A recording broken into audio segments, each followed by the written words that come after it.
Welcome back, Goddess of Genesis fam. I'm going to be talking about the latest update that we just got last night. So, first thing, we got a couple new hero banners. If you're a new player and you're looking for heroes to summon, this might be the banner you want. Freya is one of the best mages in the game. Actually, she might be she's arguably the best mage in the game, next to Demeter. Depending what you want to do. You either want Freya or Demeter as one of the top mages in the game. And Mulan is the straw that stirs the drink if you're going to do a fire team. So this is a pretty good banner to summon on. We also got a Daphne Mephisto banner, and both of these heroes I consider being pretty niche. So if you're new, probably don't want to summon on this banner unless like the niche that they fill happens to be what you're looking for. Daphne's really good for removing shields on enemies, which you can eventually do as an assist if you get her to 6 stars. And Mephisto, you kind of have to build your whole team around her. So kind of like a whale's toy. We also have a banner for Pharaoh's Crook and Flail, which is the big the top prize of this equipment banner. In general, I don't recommend summoning on equipment banners, but Pharaoh's Crook and Flail is a really nice equipment. Again, I wouldn't recommend summoning on this banner for it because there's actually a selector pack where you can get it for a lot less resources. But if you do summon on this banner, Winged Helm is probably like second best in slot next to, what is it, I can't remember the name of that helmet. But it's black and it increases strength, which will do more damage for you than the winged helmet. Light Salvation is best in slot for mages and priests as a robe, and Godslayer is really good as well. It's right up there with Funeral of the Gods as one of the best weapons to have. Actually, probably behind Broken Dawn, but so this is like top 3 in terms of weapons. Just because it's kind of bothering me, I'm gonna look for the name of that helmet that's better than Winged Helm. It's this, Serpent's Revenge. Okay, so we also got, with this update, a new login event. So make sure you're logging in every day. There's SSR equipment here that you can get for free. There's Destiny Tarot, Starstones, more SSR equipment, and even an emblem pack. We also got a new colorful crystal ball, which is a trap. If you're new to the game, what this is you're going to end up spending, I think it's like 4,000 Starstones to get this one costume for the character Aurora. So if you get this costume and you don't have Aurora, you're going to be screwed because you're not going to get the hero. You're only going to get the skin. And in terms of skins, I'm not super sold on this one. It kind of looks like a bad Halloween costume. But if you have Aurora and you want this skin and you have 4,000 crystals to spend, then you can kind of go in here. But you've been warned, it is a trap. You don't have like an even chance of getting the top prize. Like the way it works is you gamble. Is there a thing where, I don't know if they, oh wait, here we go. So you gamble and then you do not have like a 1 in 10 chance of getting it. Like the odds are really stacked against you. Most likely you're going to get things in the bottom tier, and then as you go deeper into the spending, the price goes up. Like here's the cost of each pull, and as you get to like the 8th, 9th, 10th pull, that's where you have a legitimate shot at getting the top prize, which is this skin.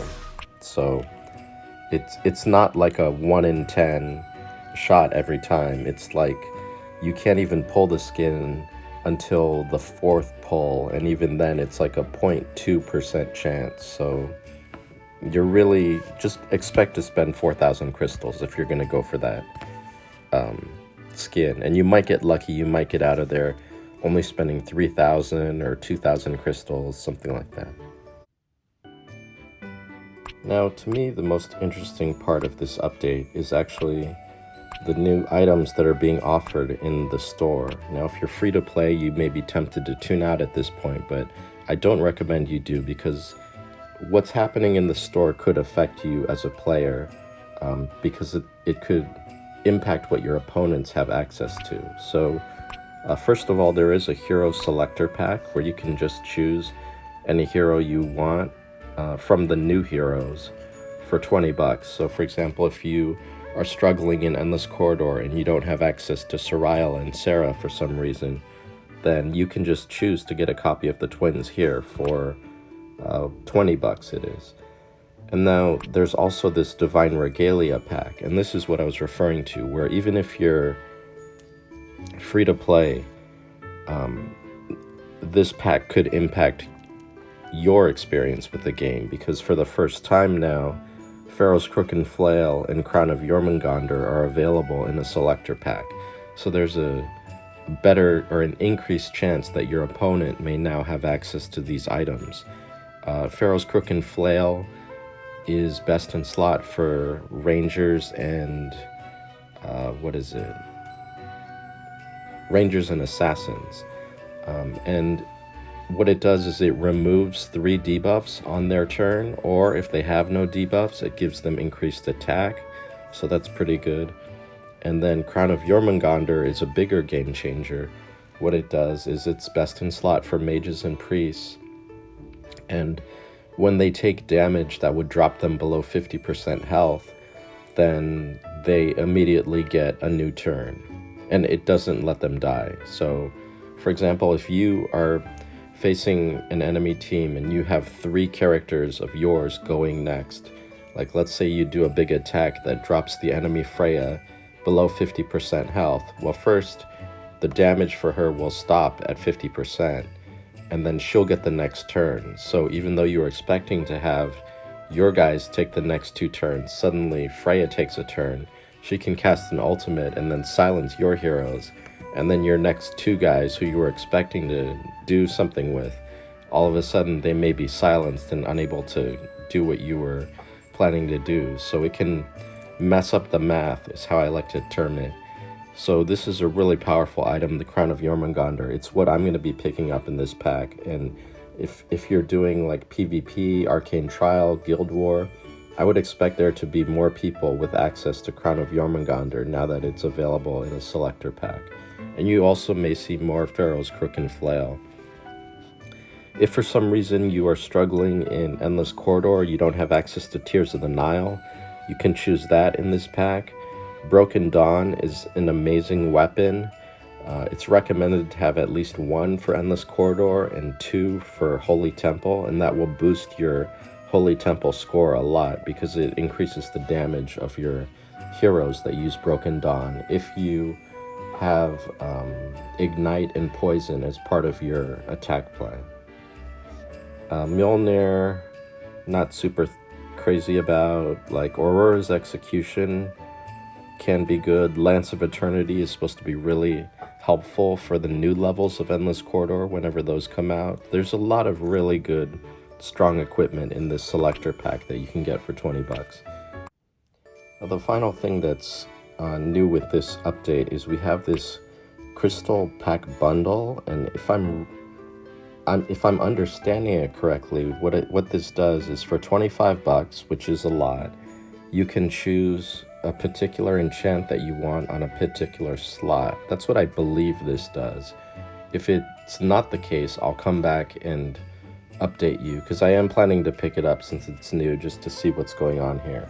So for example, what I think this does is, say you want a rapid enchant on your weapon, you can just choose, okay, rapid weapon, and it'll give you that for 25 bucks. Whereas before, you had packs where you spent $10 for an enchant, but it was random, so you didn't know what enchant you were gonna get. You could get like the damage reduction one or something that you're not really crazy about, whereas this one lets you get, okay, I want to increase the speed on my character, or I want to increase the magic evasion on my character, something like that. So it's interesting. As an item, it's unique and provides a lot of value if you're looking to optimize your enchants. So that's it for this update. I think it's pretty interesting. There's some new things introduced, some new costumes, and I think now that people have access to Crown of Jormungandr, the fights are going to be a lot different. I think there's going to be more surprises in combat. Okay, I'm back. I purchased the pack, and I just want to see how this goes. This is the new pack. So you can choose the slot that you want your enchant on. I'm going to choose weapon.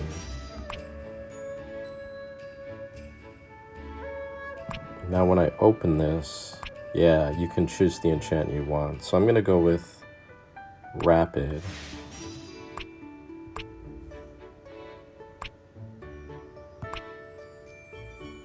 Now, let me see, what's a weapon I don't care about that I'm going to melt right away. Let's do this grapevine.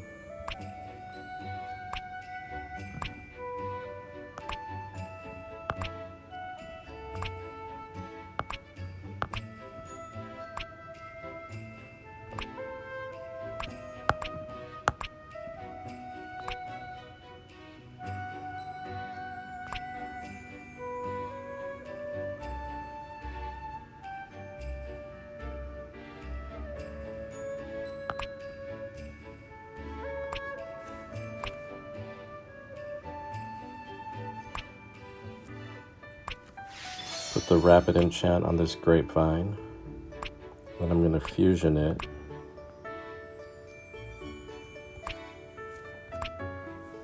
With this weapon I'm not using.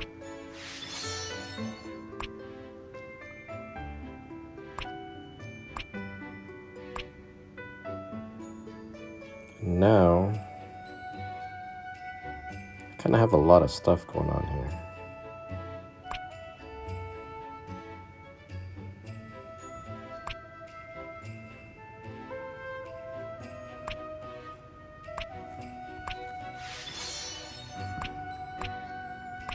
If I did this correctly, I now have a triple rapid enchant Sai, and that just gave 20 speed to my Freya.